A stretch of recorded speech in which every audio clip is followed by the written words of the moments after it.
Hello everyone, I am the storyteller, and I am here to help you today. I know you use this video to fall asleep. So before that, like the video and subscribe to the channel. Also, where are you from and what time are you watching?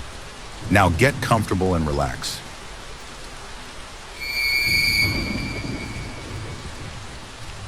The smell of rot in room 303. I was staying at an old rundown motel for the night. It was one of those places off the highway where everything feels like it's stuck in the 1970s. Faded carpets, chipped paint, and a flickering neon sign outside that buzzed all night long. I was exhausted from the drive, so I didn't care about the state of the place. I just needed a bed. The room I got was 303. As soon as I walked in, there was this faint, rancid odor, like something had spoiled. I assumed it was the old carpet or maybe the mildew growing in the bathroom tiles. I opened the window to let some fresh air in and shrugged it off. I settled into bed, but the smell grew worse. It wasn't constant. It would come and go in waves. One moment, the room would be fine, just the faint smell of musty fabric. But then the stench would return, thick and putrid. It was like the scent of decaying meat, something rotten that had been left to fester for days. I called the front desk to complain, but the old man who answered was indifferent. "It's an old building," he said in a gruff voice, like that was supposed to explain everything. "Air it out. There ain't nothing we can do tonight." Frustrated but too tired to argue, I lay back down, hoping sleep would take me. But the smell got stronger, and I started to feel nauseous. I got up to inspect the room, convinced there had to be something dead in the walls or under the bed. That's when I noticed it. The closet door. It was slightly ajar, just enough for a thin crack of darkness to spill into the room. I didn't remember opening it when I came in. Hesitant, I approached the closet. The stench was unbearable now, as if something inside was rotting. I grabbed the handle and yanked the door open. Nothing. The closet was completely empty. No suitcases, no dead animals, just a barren space. But the smell was so strong it made my eyes water. It was coming from inside, I was sure of it. I slammed the door shut and backed away, my heart pounding. I tried to convince myself that my mind was playing tricks on me, that I was just tired, that it was just an old building with bad ventilation. But something didn't feel right.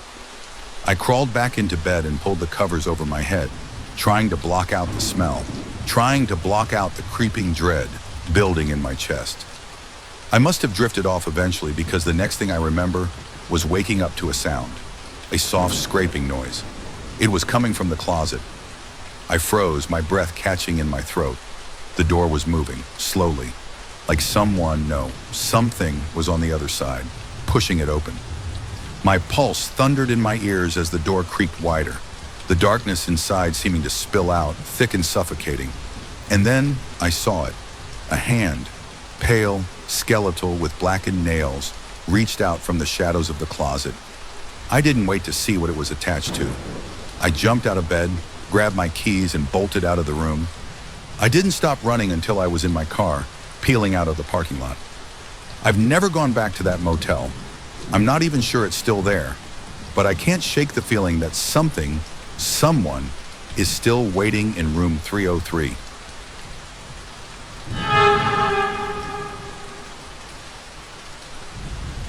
Gift or curse? If you ever see a man that looks like a Gandalf ripoff holding a gift or curse sign, just turn around and pretend you didn't notice him. As random as this advice sounds, it will save your life if you choose to follow it. I wasn't so lucky. No one was there to tell me to just avoid the odd 80-year-old wizard. Instead, I chose the wrong option and gave in to my curiosity. You see, months ago, I just finished work and was walking back home, but then an unusual sight caught my attention. Standing right next to the nearby grocery store was a frail old man with an incredibly long gray beard, wearing a cheap blue wizard robe and a matching pointy wizard hat. When I say cheap, I mean it looked like something a kid would buy at the costume store for Halloween. It definitely wasn't something I'd expect a man that looked to be well into his 80s to be wearing. More importantly, his shaky hands were holding a small wooden sign. Gift or curse was written on the sign in big red letters. I couldn't resist, so I immediately walked up to the man and asked, So are you providing a service? The man instantly responded, "Oh, I wouldn't say it's a service. You have to pay for a service. What I'm offering is free," he said with a cheerful tone. "All right, I'm interested. Tell me more," I said, genuinely curious. The man put the sign down and calmly said, "What I'm offering is a game. You can choose to play it, or you can just walk away naturally. If decide to give it a shot and play the game, you will either win or lose. If you win, you will get a great prize. But if you lose, you will receive an equally great punishment." "Perfect. So can you tell me what those prizes and punishments are?" I asked. The old man smiled and said, "The prize is the ability to see warnings of the future. The punishment, however, is the ability to see creatures that exist far beyond the mortal plane." Yup, he's definitely crazy, I thought to myself. The old man reached into his right pocket and showed me a plastic card. "Certified Wizard" was written on the card. The so-called certified wizard winked at me and said, "As you can see, I'm a real wizard. My game is real as well. Best part about the game is the fact that it's completely luck-based. Just shake my hand and I'll know if you won or lost. Think of me as a human slot machine." I was stunned by his confidence. He was telling me insane things, yet he seemed to be so clear-headed and coherent. The strange man offered me a handshake. Curiosity got the better of me, so I accepted it. His grip was surprisingly strong, but he almost immediately let go of my hand. Calmly, he said, "It's done. Now you can figure out if you're a winner or a loser." Before I could even think of an acceptable response, he quickly grabbed the sign from the ground and walked away. As soon as I blinked, he was gone. I didn't know what to think. Was I just too tired after a long day, so I hallucinated a wizard out of sheer exhaustion?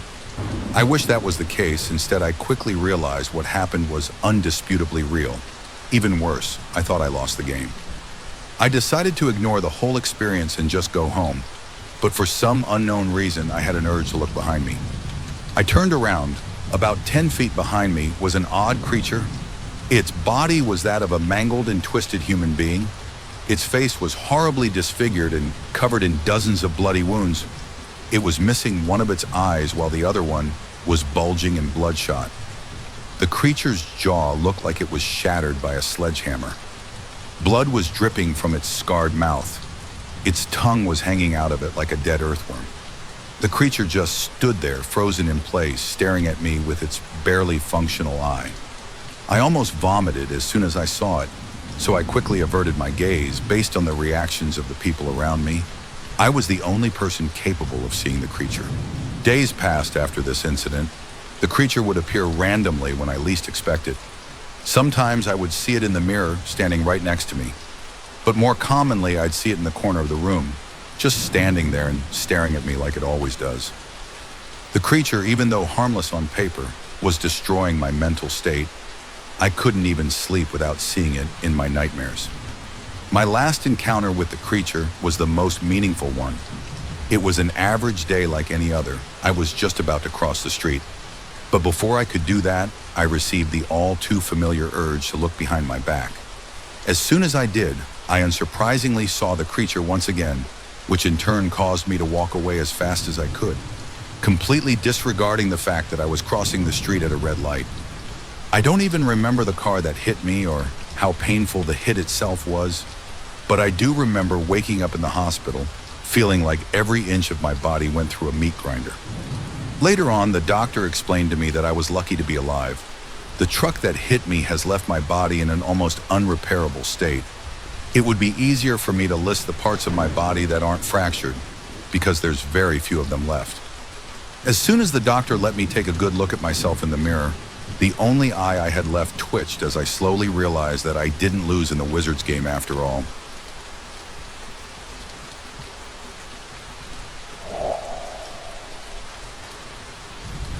We stumbled upon a town in the Idaho wilderness. What we saw was terrifying. For most of my childhood, I took an interest in all things supernatural. No, I wasn't some tinfoil hat-wearing, end-is-near preaching maniac. I just enjoyed exploring the wacky cliché theories that get thrown around. UFOs, Bigfoot, top-secret CIA projects, that kind of stuff. I think it was a coping mechanism to make life a little less gray. I come from a small Idaho town in the absolute middle of nowhere that my parents moved to for the lifestyle. The best attractions are the local convenience store and the meth heads that hover outside it. Believing that there were surreal disturbances around us was a good way to not die from boredom. Gave my buddies and I a chance to go out and about, to stoke our imaginations as we hunted down these legends. Our town's traditions of hunting, hiking, and camping became a lot more fun. By the time I turned 21, we had well and truly grown out of it. We still avidly camped and trekked, but with much different motivations. It was now about drinking and fooling around, away from the prying eyes of society. I'd recently bought an off-road pickup truck with my hard-earning savings.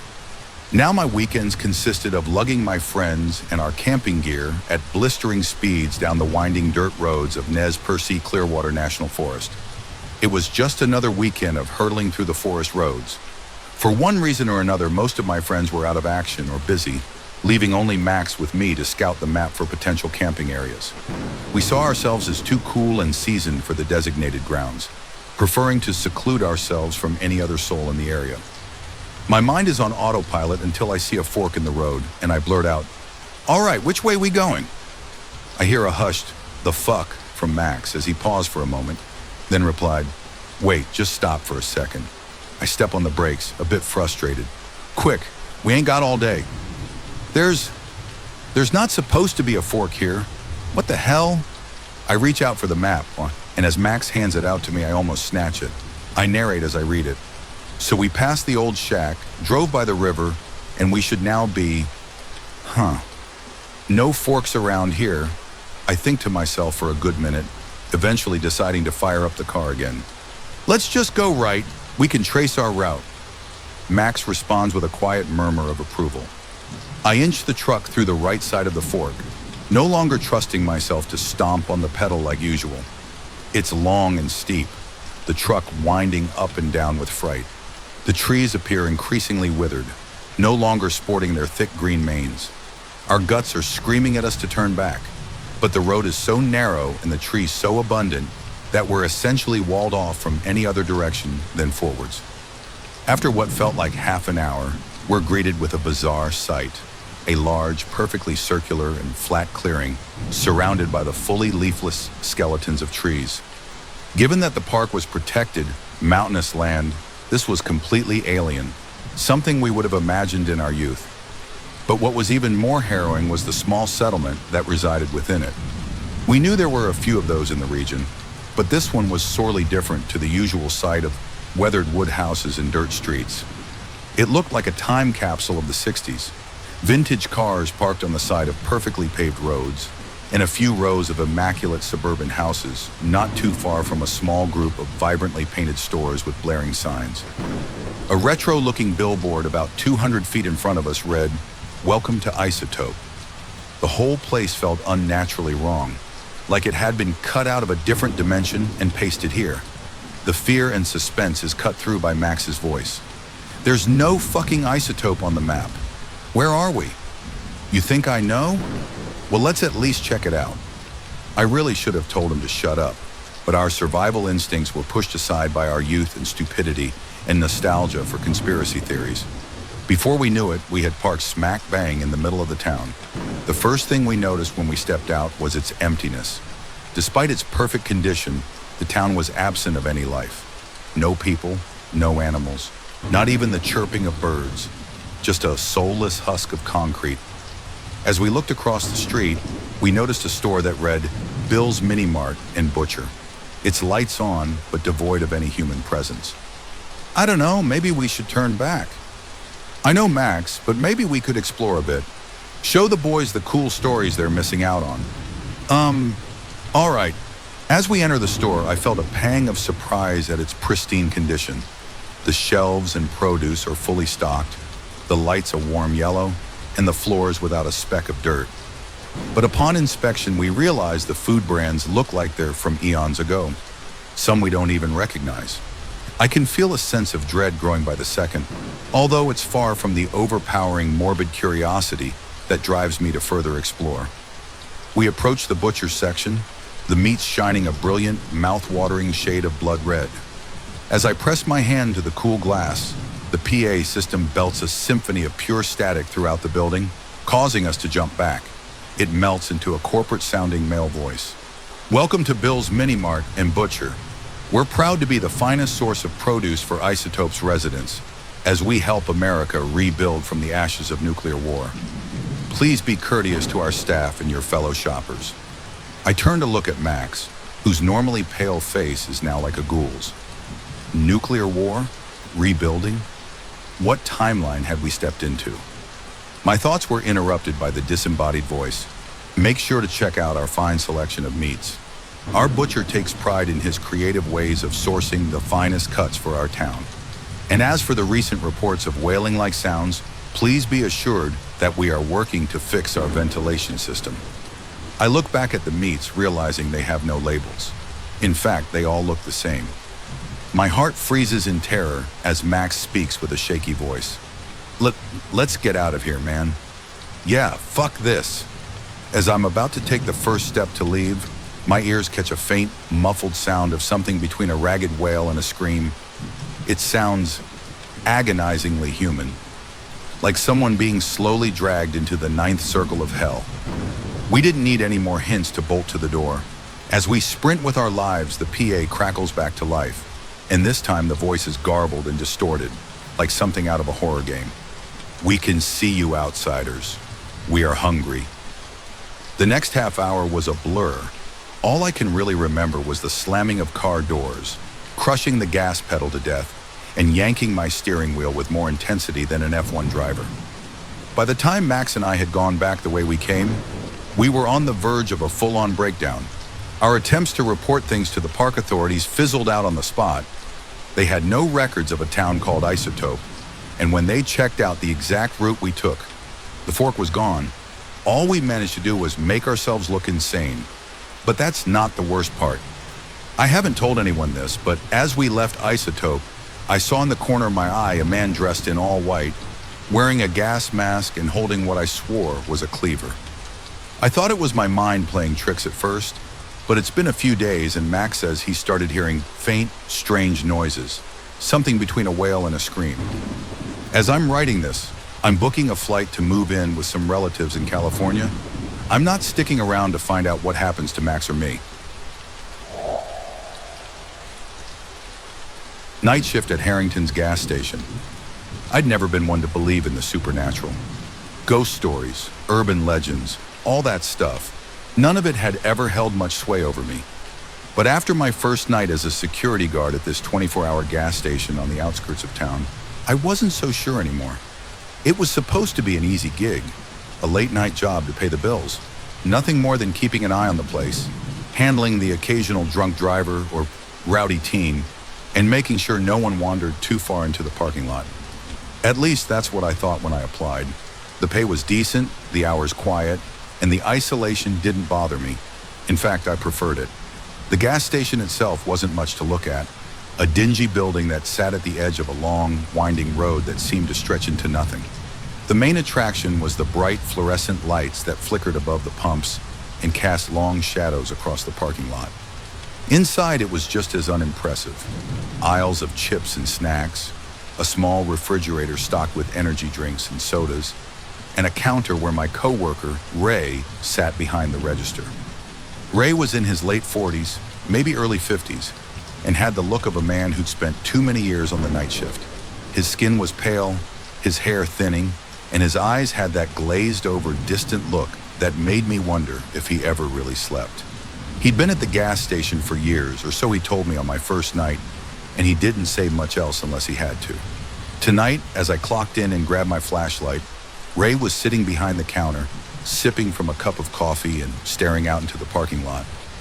He nodded at me when I came in, but didn't say anything at first. He didn't need to. "How's the night been so far?" I asked, trying to make some small talk. Ray took a long sip of his coffee before answering, his voice gravelly from too many cigarettes. "Quiet, just how I like it." "Anything I should know about?" I asked, settling in for what I thought would be an uneventful night. Ray's eyes flicked toward me, then back to the parking lot. "Yeah, actually," he said slowly. "There are a few things you should know. Rules, mostly. The kind that'll keep you out of trouble. I raised an eyebrow. Rules? Like what? Ray glanced over his shoulder, as if making sure no one else was listening, then leaned in a bit closer. I'll tell you about them through the night, he said. It's easier that way. Some things you just need to experience to understand. I was about to ask him what he meant when he added, and one more thing, don't ask too many questions. The night passed slowly. The hours seemed to drag on, and apart from the occasional car pulling in to fill up, nothing much happened. I made my rounds around the parking lot, checked the perimeter, and kept an eye on the pumps. Ray stayed behind the counter, always watching, always sipping his coffee. It wasn't until around 1 a.m. when Ray suddenly cleared his throat. There's something you need to know about, he said, his voice low and serious. First rule. I stopped mid-step and turned toward him. Yeah? If you see a little boy come in, Ray continued, around 7 or 8 years old, wearing a red jacket, don't talk to him. Don't even acknowledge him. Just let him do what he does and leave. He comes around sometimes, usually late at night. But whatever you do, don't speak to him. If he asks you for help, ignore him. I stared at Ray, waiting for the punchline, but there wasn't one. He was dead serious. What happens if I talk to him? I asked. Ray didn't look at me. You don't want to know, he muttered. I didn't press him further, but the thought of a little boy wandering around the gas station in the middle of the night was unsettling enough. A few hours later, after another lull in activity, Ray spoke up again. Second rule, he said without looking at me. I was restocking the drinks in the cooler, and I stopped listening. Stay out of the shadows, Ray continued. If the lights flicker and go out, stay where it's lit. Don't walk into the dark corners. You might see things moving in the dark, shadows that don't belong to anything. Whatever you do, don't follow them. They'll lead you somewhere you can't come back from. I glanced out the window at the flickering parking lot lights. They were old, barely working half the time, but Ray's tone made me uneasy. Have you seen the shadows? I asked, my curiosity getting the better of me. Ray shrugged, sipping his coffee. Once or twice. Don't care to see him again. Around 3 a.m., the gas station was completely silent. No customers, no cars, just the hum of the fluorescent lights overhead. I was getting restless when Ray spoke up again. Third rule, he said. That door in the back of the station, the one marked employees only, don't open it. Don't knock on it. Don't go near it. Just ignore it. It's better that way. I frowned, looking toward the back of the station. There was a door there, old and scratched up with a faded sign that read employees only. I hadn't paid much attention to it before. What's behind it? I asked, though I had a feeling I already knew Ray's answer. Don't know, don't care to find out, Ray replied. But sometimes you'll hear noises coming from back there. Scratching, tapping, maybe even voices. Ignore it. The door stays closed. I swallowed hard, feeling the weight of his words settle over me. The hours dragged on. It was nearing 4 a.m., and fatigue was starting to set in. The hum of the gas station's lights, the soft hum of the refrigerator units, and Ray's occasional cryptic advice were all that kept me company. That's when Ray hit me with the fourth rule. Last thing you need to know for now, he said, his voice just above a whisper. The light in the parking lot, the big one near the pumps, make sure it stays on. If it goes out, you need to fix it right away. I raised an eyebrow. What happens if it goes out? Ray set his coffee cup down and gave me a hard look. If it goes out, they'll come, and you don't want them coming. I didn't ask who they were. Sometime after 4 a.m., the gas station felt wrong. I was stocking shelves when I noticed Ray wasn't behind the counter anymore. I hadn't seen him leave or heard him move. It was as if he had vanished. Ray, I called out, stepping toward the counter. No answer. I looked around the gas station, checking the aisles, the bathrooms, and even the perimeter outside, but there was no sign of him. The back door remained shut, the shadows in the far corners of the station dark and foreboding. I felt a rising sense of dread. Ray was nowhere to be found. The air felt thick, like it was pressing down on me, and a chill crept up my spine. Suddenly, I remembered one of the rules, the shadows. I stayed under the fluorescent lights, avoiding the dark corners, my heart racing. I didn't know if I'd broken a rule by looking for him, but something told me I had. The parking lot light flickered. My stomach lurched and I sprinted outside. fumbling with the switch on the side of the building. After a few agonizing seconds, the light sputtered back to life. The parking lot bathed in that familiar glow, and I exhaled, my hands shaking.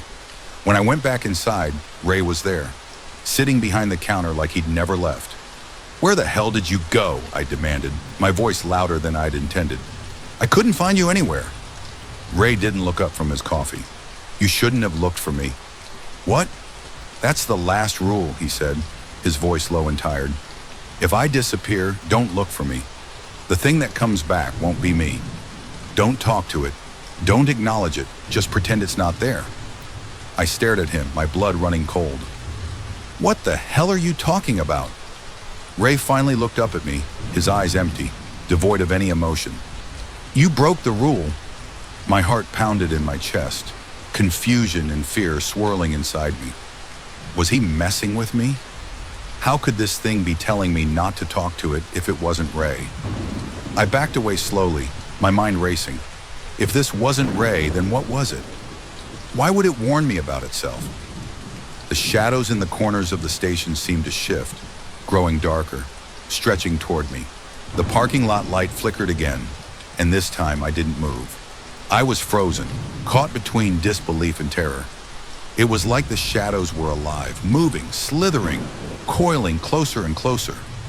My mind raced, screaming at me to stay in the light, to follow Ray's rules. But my legs felt like lead, my body unwilling to respond as the darkness seemed to wrap itself around the corners of the store.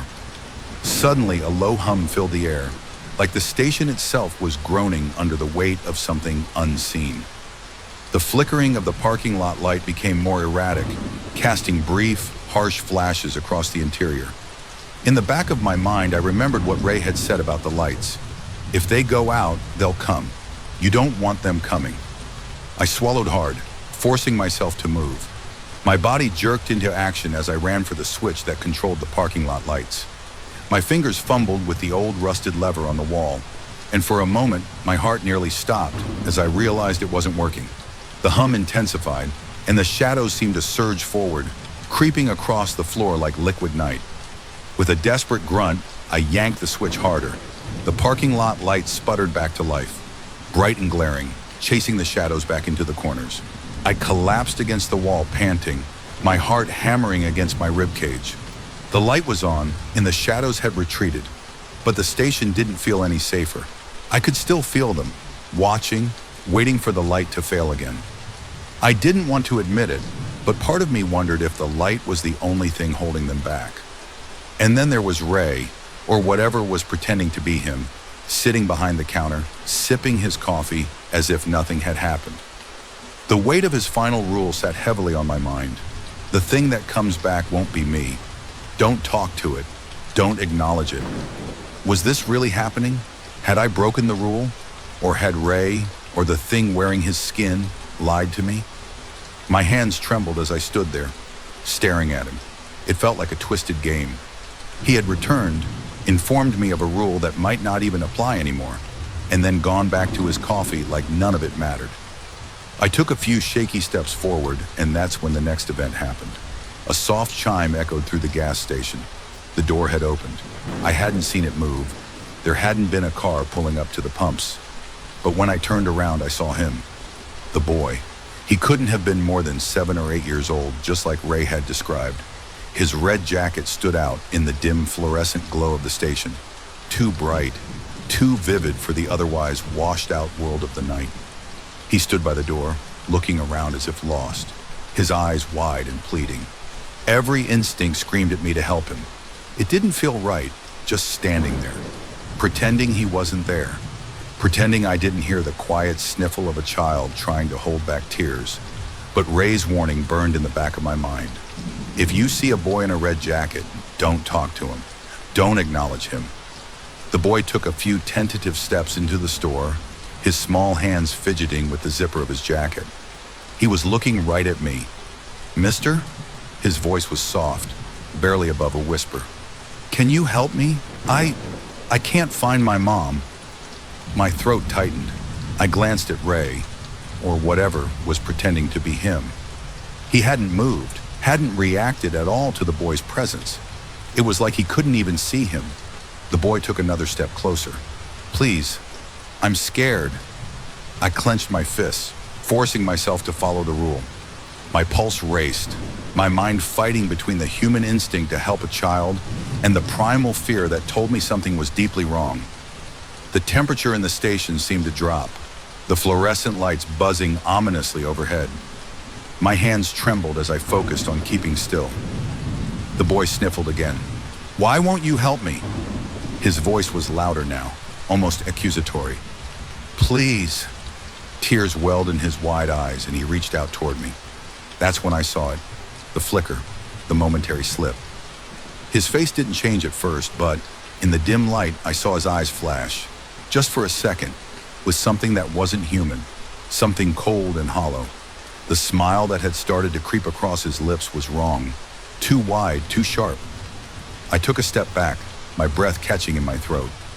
The boy let out a soft whimper, his face contorting with mock sadness. Why won't you help me? His voice had changed. It wasn't the voice of a child anymore.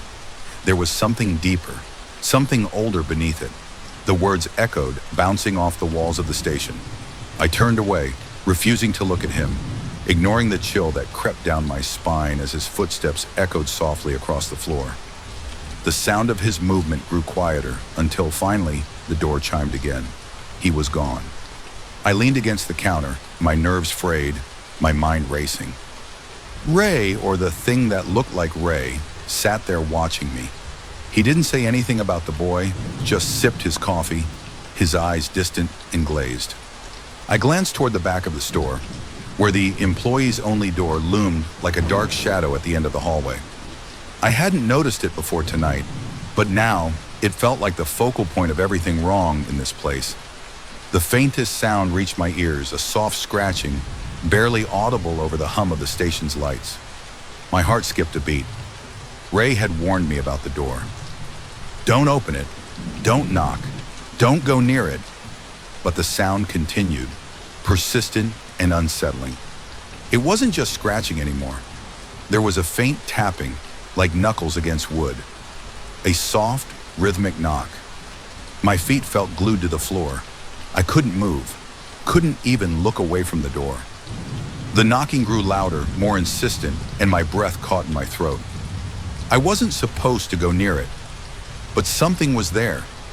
Something was behind that door, and every second that passed felt like it was pulling me toward it.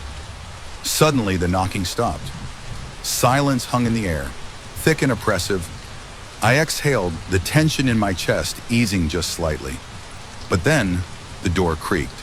It wasn't much, just the faintest movement, as if someone had leaned against it from the other side. The knob didn't turn, the door didn't open, but it moved. A voice, quiet and low, drifted through the door. Let me out! I stumbled backward, my heart pounding in my chest.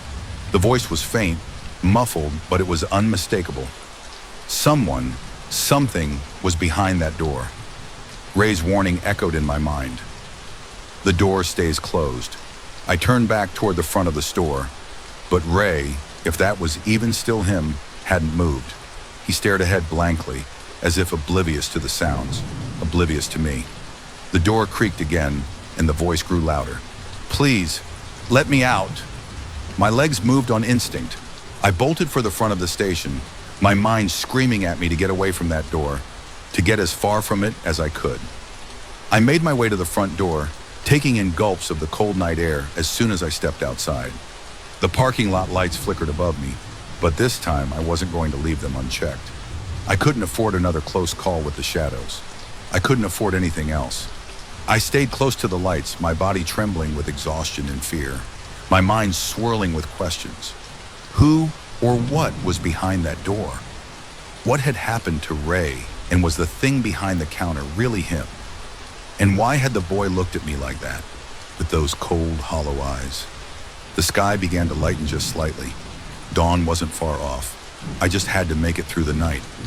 But as I stood there, keeping my eyes on the station's entrance, something else started to feel wrong. The fluorescent lights inside the store flickered, just for a second, but long enough for me to see it. Ray wasn't sitting behind the counter anymore. The chair was empty. A cold sweat broke out across my forehead as I scanned the parking lot. There was no sign of him, no sign of anyone. I turned back toward the store, trying to make sense of it all, and then the door creaked open behind me. Slowly, cautiously, I turned around. Ray, or something that looked like him, stood in the doorway, staring at me with a blank expression. His eyes were glassy, distant, his skin pale. He didn't move, didn't speak. I froze, remembering the last rule he'd given me. Don't talk to it. Don't acknowledge it. My mouth went dry. This wasn't Ray. It couldn't be. But if it wasn't, then what was it doing there? And why had it come back? It took a step toward me, and I backed away, keeping my eyes on the figure. It wasn't him. It couldn't be him. The sun's first rays finally broke over the horizon, the pale light spilling into the parking lot. I kept my distance, edging toward my car, refusing to take my eyes off the figure standing in the gas station's doorway. The night was over. I had made it through. But as I drove away, leaving the gas station behind, the feeling of unease stayed with me. I couldn't shake the thought, if that thing wasn't Ray, why did it tell me the rules? And more importantly, what else was it hiding from me? That was my last night at the gas station, and I don't plan on ever going back. Now, thanks for watching today's 2 Scary Stories. If you have a horror, mystery, or haunting story you'd like to share, send it to us at Urban America Horror or email. And don't forget to subscribe and turn on notifications so you never miss a new episode when we upload it. We'll always be here, waiting for your next scary story.